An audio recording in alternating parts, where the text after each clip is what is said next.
શ્રી શાંતિનાથાય નમઃ, શ્રી વિમલનાથાય નમઃ.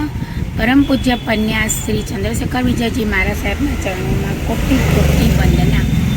આકૃતિના મહાવીરને તો આપણે જોયા નથી, ચાલો પ્રકૃતિના મહાવીરને નિહાળીએ.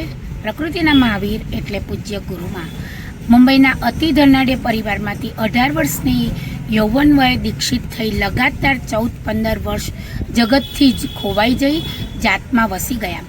સંયમ, સ્વાધ્યાય અને સેવાના ત્રિવેણી સંગમમાં ગળાડૂબ રહીને ગુરુકૃપાનું અમોઘ બળ પ્રાપ્ત કરી સંવત 2024ના લીંબડીના ચાતુર્માસી દર રવિવારે રામાયણ મહાભારતના જાહેર પ્રવચનો ચાલુ કર્યા.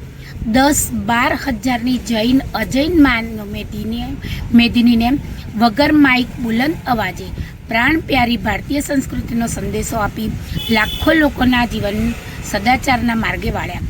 યુવા શિબિરો દ્વારા હજારો જૈન યુવાનોના રાહબર બની જમાનાવાદના ઘોડાપુરમાં તણાતા બચાવી લઈ અખિલ ભારતીય સંસ્કૃતિ રક્ષક દળ અને વર્તમાન સંસ્કારધામના માધ્યમથી યુવા જાગરણ, ગ્રામ પ્રવાસ, યાત્રા પ્રવાસ, દેશ વિદેશમાં ધર્મ સંસ્કૃતિ પ્રચાર પ્રસાર, પૂર, દુષ્કાળ કે ધરતીકંપ જેવી કુદરતી આફતોના સમયે કરોડોના ફંડ સાથે યુવકોને રચનાત્મક કાર્યોમાં જોડ્યા.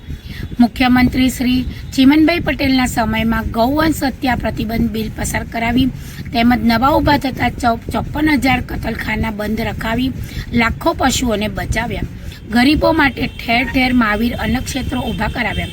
નવસારી, અમદાવાદ આ 2 તપોવનો એટલે કે જે રેસિડેન્શિયલ સ્કૂલ છે તેના દ્વારા મેકોલ શિક્ષણને લપડાક મારી બરબાદ થતી નવી પેઢીને બચાવી હજારો સદાચારી યુવાનોની સમાજને ભેટ આપી. 300 જેટલા પુસ્તકોનું આલેખન કર્યું. કારગિલ યુદ્ધ વખતે ગુજરાતના શહીદોની પડખે ઊભા રહ્યા. આવા ધર્મ, રાષ્ટ્ર અને સંસ્કૃતિ ખાતર જીવનભર સંઘર્ષ ખેલનાર, અરે જો અત્યારે પણ દાદરના કબૂતરખાનાની જે હાલની સ્થિતિ છે તો એ વખતે પૂજ્ય ગુરુદેવ ક્યાંય પણ ચોમાસું ચાતુર્માસ હોત તો પણ તે તાત્કાલિક વિહાર કરી અને દાદર અનશન પર ઉતરી ગયા હોત અને કબૂતરખાનાની જે આ સ્થિતિ છે તેનું નિરાકરણ લાવ્યા હોત. આવા જીવનભર સંઘર્ષ ખેલનાર ગુરુમૈયા પૂજ્ય પન્યાસ ચંદ્રશેખર વિજયજી મહારાજ સાહેબ એટલે 2 બાજુથી બળતી મીણબત્તી. પૂજ્ય ગુરુદેવને 15મી પુણ્યતિથિએ મારા કોટી કોટી વંદન.